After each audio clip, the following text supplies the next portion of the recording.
Hello everyone, welcome back to the channel. I recently ran across this model. It's a Vampire Lord, but it's kind of a unique sculpt.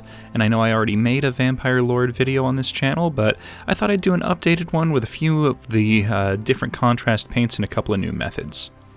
So I've already done the dry brush with gray and white, and now we're just going to follow it up with a coating of Vulpus Pink, and this is going to go on all of the kind of cloth sections of the model. So we've got this kind of robe hanging off the front of the model and off the back, and I get to it in a minute, but I didn't notice it right off the bat, but there are a couple of sleeves which will get coated in this as well.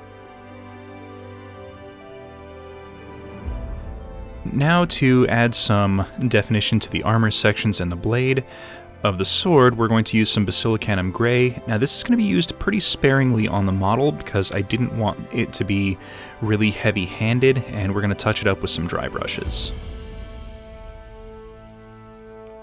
And here I am just kind of touching up the sleeves of the model, just kind of fixing up an area that I missed.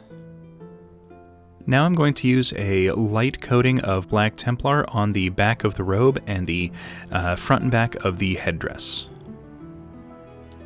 Now I'm going to use some Apothecary White to go over all of the skin areas.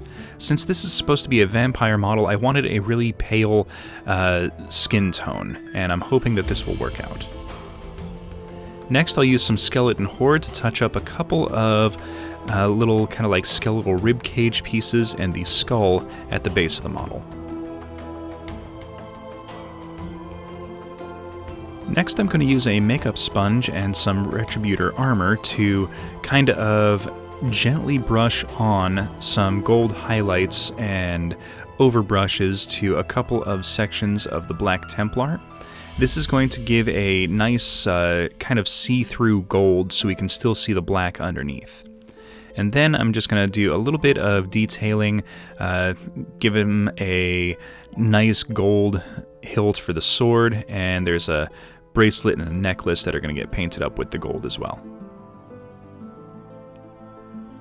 Now I don't do it here on camera, but I eventually noticed that there was a ring, and that will get painted in the Retributor armor as well.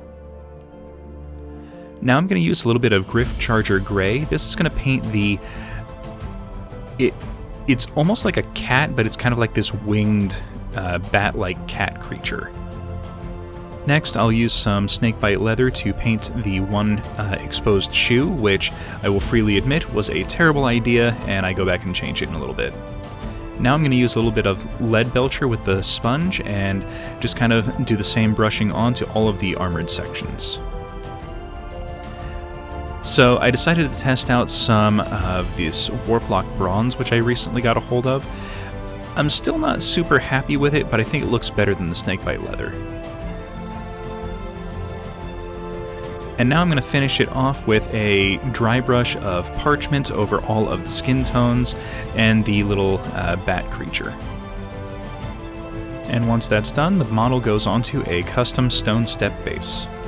And here we are, everyone. This was a very unique model to paint, and I kind of like the way it came out. Definitely a unique model compared to the generic Vampire Lord. So please, everyone, hit that like button, subscribe for future content, comment in the comments section, and we will see everyone next episode.